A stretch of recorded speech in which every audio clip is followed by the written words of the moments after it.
Well, isn't this an interesting proposition? So many of you are probably well aware of the Epic Games Store controversy. This is a storefront that's been signing exclusivity deals for third-party titles. It'd be one thing if Epic was using their Fortnite money to make new games, new experiences, new first-party exclusives. That's one thing, but what they're doing here is taking games that are not theirs, that are, third-party from other companies, and they're getting them off of what is currently the objectively superior platform, Steam. This controversy really kicked off with Metro Exodus, which you may recall was announced for Steam. It sold pre-order copies on Steam, and then last minute, they made a switcheroo. Only people who pre-ordered before Metro Exodus was pulled from the storefront got a Steam copy, whereas everyone else got an Epic Store copy. This was then followed up by Phoenix Point, which is more understandable given that this is a game being released by a self-published developer who could actually use the extra money from the additional revenue split as well as the cash infusion from Epic. It's been recently made known, according to calculations made by an investor, that Snapshot Games, the developers of Phoenix Point, got about $2.25 million from Epic to release their game exclusively on Epic and to keep it away from Steam. Now, the issue with this game is that it was crowdfunded around the notion that the game would be out on Steam. People backed this game because they wanted to play the game on a specific platform. The developers failed to communicate beforehand that they'd be doing this exclusivity deal. If they would have given the backers a heads up, said, hey, what do you think if we went Epic exclusive? We actually need the money. It would help out a lot. If they kind of communicated that, maybe the backlash could have been mitigated. But the fact that they just announced out of the blue the Epic Store exclusivity without consideration of the backers, it all just sort of made them feel betrayed, which I think is understandable. And then there's Outer Worlds, which was announced as a game coming out on Steam. You can see the Steam logo in the announcement trailer.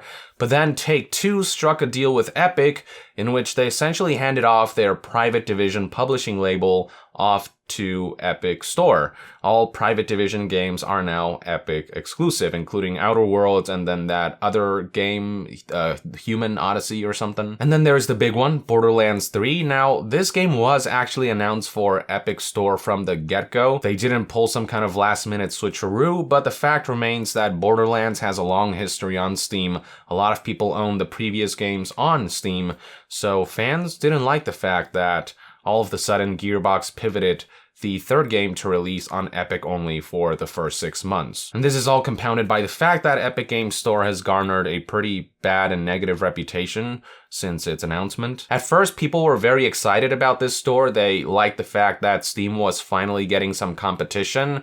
But with the way Epic has been going about it, certain crowds don't seem to want to contribute to this practice. There's been a lot of back and forth between different crowds. Some people legitimately don't care which launcher they use, but others do enjoy certain benefits and features that Steam offers that Epic currently doesn't, and so they don't like that choice being made for them. Now, there's one particular noteworthy discussion that took place on April 24th on Twitter, which makes you think about what the future might hold. This is a thread from Tim Sweeney's Twitter page, and in one thread, Tim was asked the following question. Tim, I know your current strategy is to go after exclusives to get a foothold in the PC gaming landscape, but is there a scenario that would see you rethink this? There is so much bad will towards Epic right now. Wouldn't it be better to grow a store on customer value and community?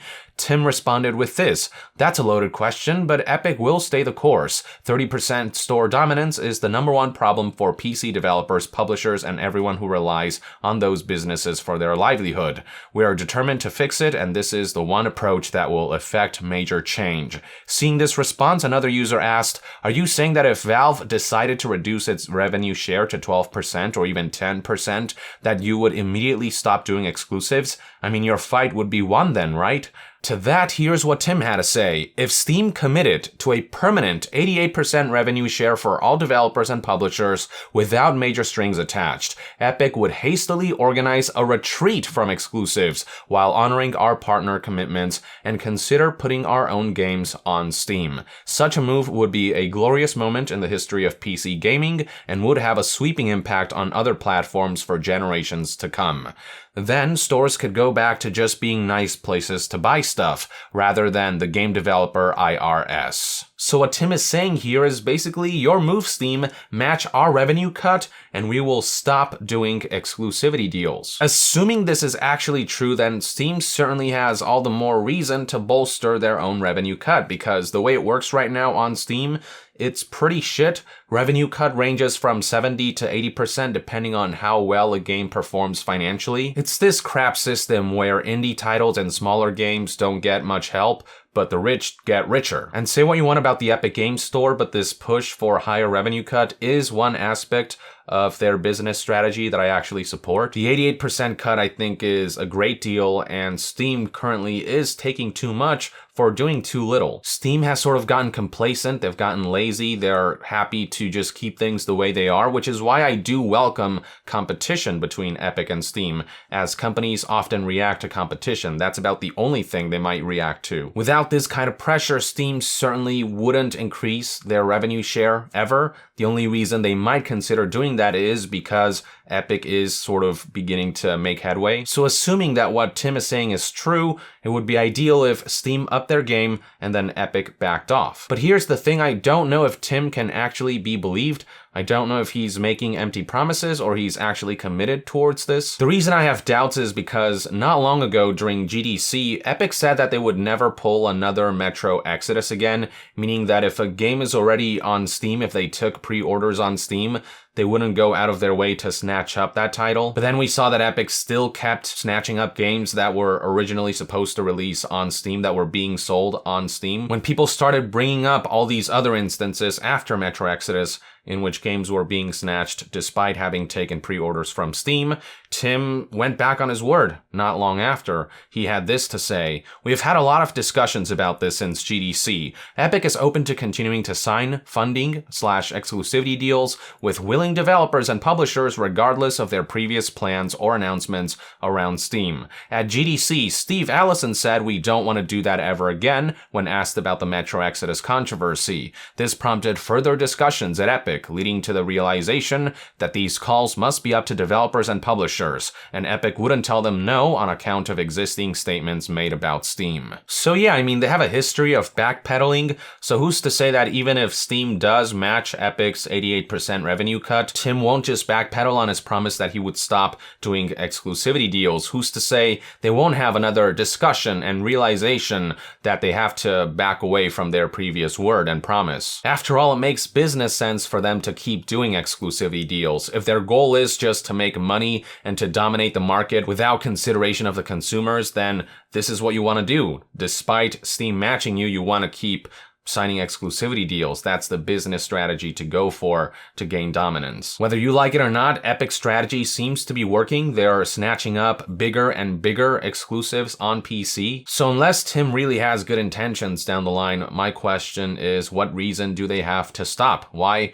fix something that ain't broken? Then again, if Steam does match Epic's revenue cut, then Epic and developers would have less of an excuse to do exclusivity deals. They just wouldn't be able to justify it to consumers as well. The backlash would be even greater. The only excuse for exclusivity deal that developers could give at that point, if Steam matches the 88% revenue cut, is that they were offered a whole lot of money. They were bribed essentially by Epic. And that's not a great excuse. Maybe it's reasonable for indie self-published developers, but if a major publisher or developer who stands to make boatloads of money from an established IP, from a well-known franchise, if they say something like that, then it just looks bad, because they don't actually need extra money from Epic to succeed, to flourish, to thrive, to survive. It would be the equivalent of them saying, oh, we went with Epic exclusivity because it wasn't enough to make enough money, we wanted to make all the money. That would be the perception. So if Steam matches 88% revenue cut,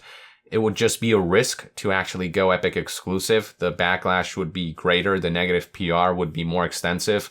People would be wondering, why do this now when Epic and Steam are on an even playing field? I guess the bottom line is that if Tim's goal really is this pursuit for normalizing the 88% revenue cut, if this is his way of applying pressure to make 88% the industry standard, then he would do well to stop exclusivity deals to keep his word once Steam eventually does end up matching them, if that even happens. Because otherwise, this is all gonna look like a facade. People are gonna think, oh, so it wasn't about making positive changes for the industry, it was ultimately about money, about market dominance. On the other side of the fence, Steam would do well to stop sitting on their asses pretending like Epic isn't a threat and actually react to all this. I think it's time for Steam to increase their revenue cut and make that across the board, not do this thing they're doing now where how big of a cut you receive depends on how well you perform financially. It's time for Steam to face the music, respond, and yeah, just catch up before the tides turn, because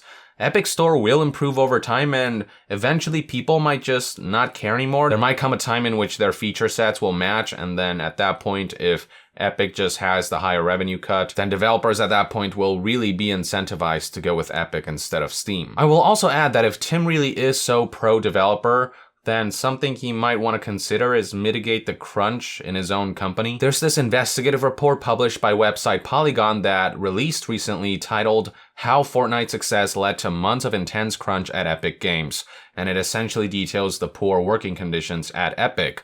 The first two paragraphs read as follows.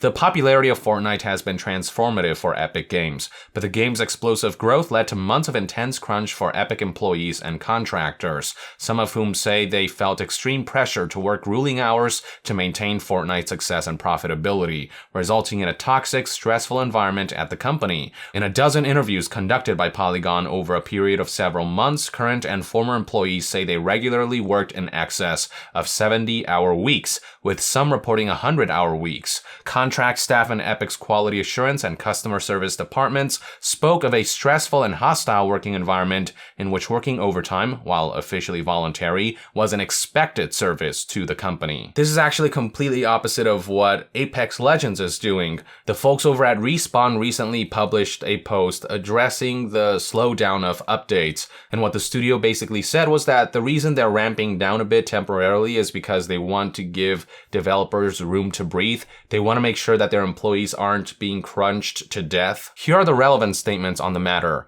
Rapid growth is a wonderful thing to achieve, and we're thrilled with the response we have received since launch. However, that growth comes with some clear challenges, and we have hit a few bumps along the way, including missteps with our updates, not giving players enough visibility into future content, and not properly setting expectations on how we plan to support Apex Legends. We know that, in addition to addressing issues with the game, everyone is hungry for us to add new content. The studio culture that we have worked hard to cultivate and the health of our team are very important. We take those things into account when we discuss our content roadmap, the production schedule, and the frequency in which we can update the game. Our long-term goal is to ensure Apex Legends always feels alive and thriving, with a focus on quality of content over novelty or speed of release. At the same time, we want to maintain our culture as a development team and avoid crunch that can quickly lead to burnout or worse. I know this might seem unrelated to what we're talking about in this video for some of you, but Epic and Tim Sweeney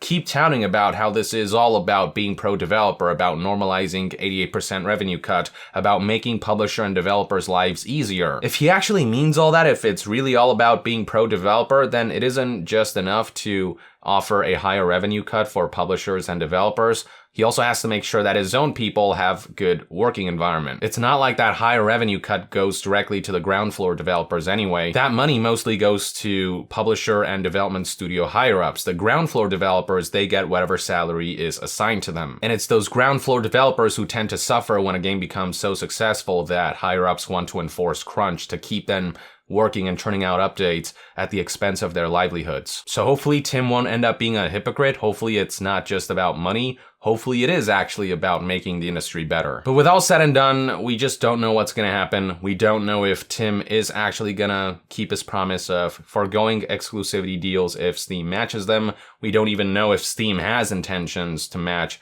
Epic Games Store's revenue share. I think Steam will eventually have to cave because competition is getting stiffer. Whether Valve likes it or not, Epic is securing more and more high-profile titles. And for me personally, the ideal outcome would be if Steam matches Epic and then Epic stopped exclusivity. That way Steam becomes more pro-developer and Epic becomes more pro-consumer. Playing field is even, they can actually compete on, offering better products and services rather than through strong-arming and or inconveniencing developers and consumers. So yeah, these are one man's thoughts and opinions on the situation. I'd love to hear what your take is on what Tim said in that Twitter thread in the comments below. With that, I would like to end this news update and discussion video. Thank you for tuning in. To be further updated on all things gaming news, reviews, and discussions, stay tuned right here on Young Yeah. I'll see you guys next time. Young out.